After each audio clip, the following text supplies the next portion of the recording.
When you listen to a group of people or someone speak, your silence helps you hear what's not being said. That's why I say silence speaks volumes on both sides.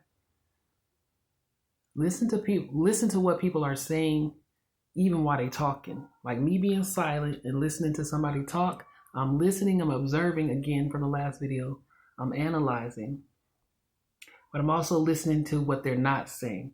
I'm, what do you call it? Speaking, not speaking, communicating. The power of communication. It can be written, verbal, and all these other things. But silent communication is a thing. Silent communication is a thing. And I know y'all know this. Body language, eye contact, microaggression. Look them all up. It's a part of your intuition. It's a part of your discernment. Practicing discernment. Just practice it, even when you don't feel like it. Just really, even if you were the one that me, I used to, what do you call it? Just word vomit, just throwing it, just talking all over the place, not even knowing what I was talking about. And me growing up and being introvert, but I used to feel awkward, and so much so I used to just blurt out something to clear away the awkwardness, and I end up being even more awkward than I started. And I used to hate myself for that. I used to be like, dang, why did I even say something? Or dang, why did I even say that? And again, I'm just being real with y'all. It is what it is. I have to grow up. I have to grow up out of it, and I have to learn. I was not born out of the womb knowing how to communicate my emotions or feelings or all this other stuff. I had to learn that. And I don't blame anybody for not teaching me, but God was teaching me in the silent place. All those times, me being an introvert and being alone in solitude, even when I didn't want to, even when I was battling rejection and trauma, abuse, and my environments and the circumstances that I grew up in, I had my silent moments. And the crazy part, and I had my imaginary friends. Let's just be real. My imaginary friend ended up being Jesus, what I found out a long time ago. I used to talk with him. I always used to wonder who I was talking to when I got older. Like, I so did have an imaginary friend.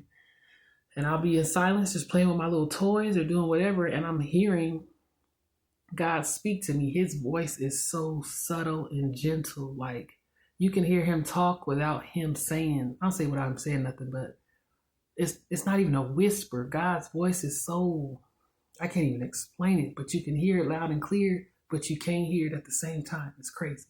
But I got my discernment from my Father, my Heavenly Father, my daddy. Yes, my daddy, Jesus, God. And he taught me these things. He taught me to listen to a room, regardless if people are speaking or not, and listen to what if it's a voice that's speaking, listen to what the voice is not saying. Pay attention to the body language. Like I said, again, the eye contact, any shiftiness, any, like I said, body language, any nonverbal cues. If you know what I'm saying, a microaggression. If you don't know what that is, I don't know that. Excuse me. You can look it up, the exact definition.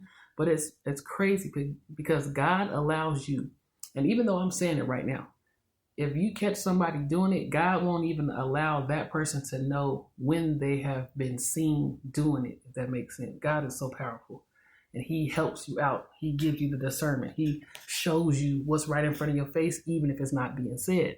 Okay, it's the silence matters. And I'm talking about in certain situations, not in every situation. There's times to speak up.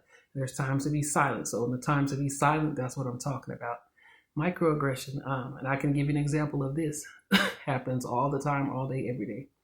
I went to, what do you call it? I was in a job orientation one time in my life, and I was sitting in the building already, and somebody walked in, and they gave me like a little side eye. They looked at me like with this death stare. I don't know them from dirt. Never seen this person in my life. Another female, right? But I caught her. I just happened to look over, and I caught her. She didn't even know that she was doing it. She was in mid facial expression, giving me the stank face, like, and I caught that. And then all of a sudden, when she realized, or she didn't know that God gives you that split second, God will stop time just to get you to see something and who to mess with and who to deal with, if that makes sense. So when I noticed that, I'm just looking now. I'm looking like, and then she's like, oh, hi. Hey, girl. Hey, whatever. I'm like, hi, girl.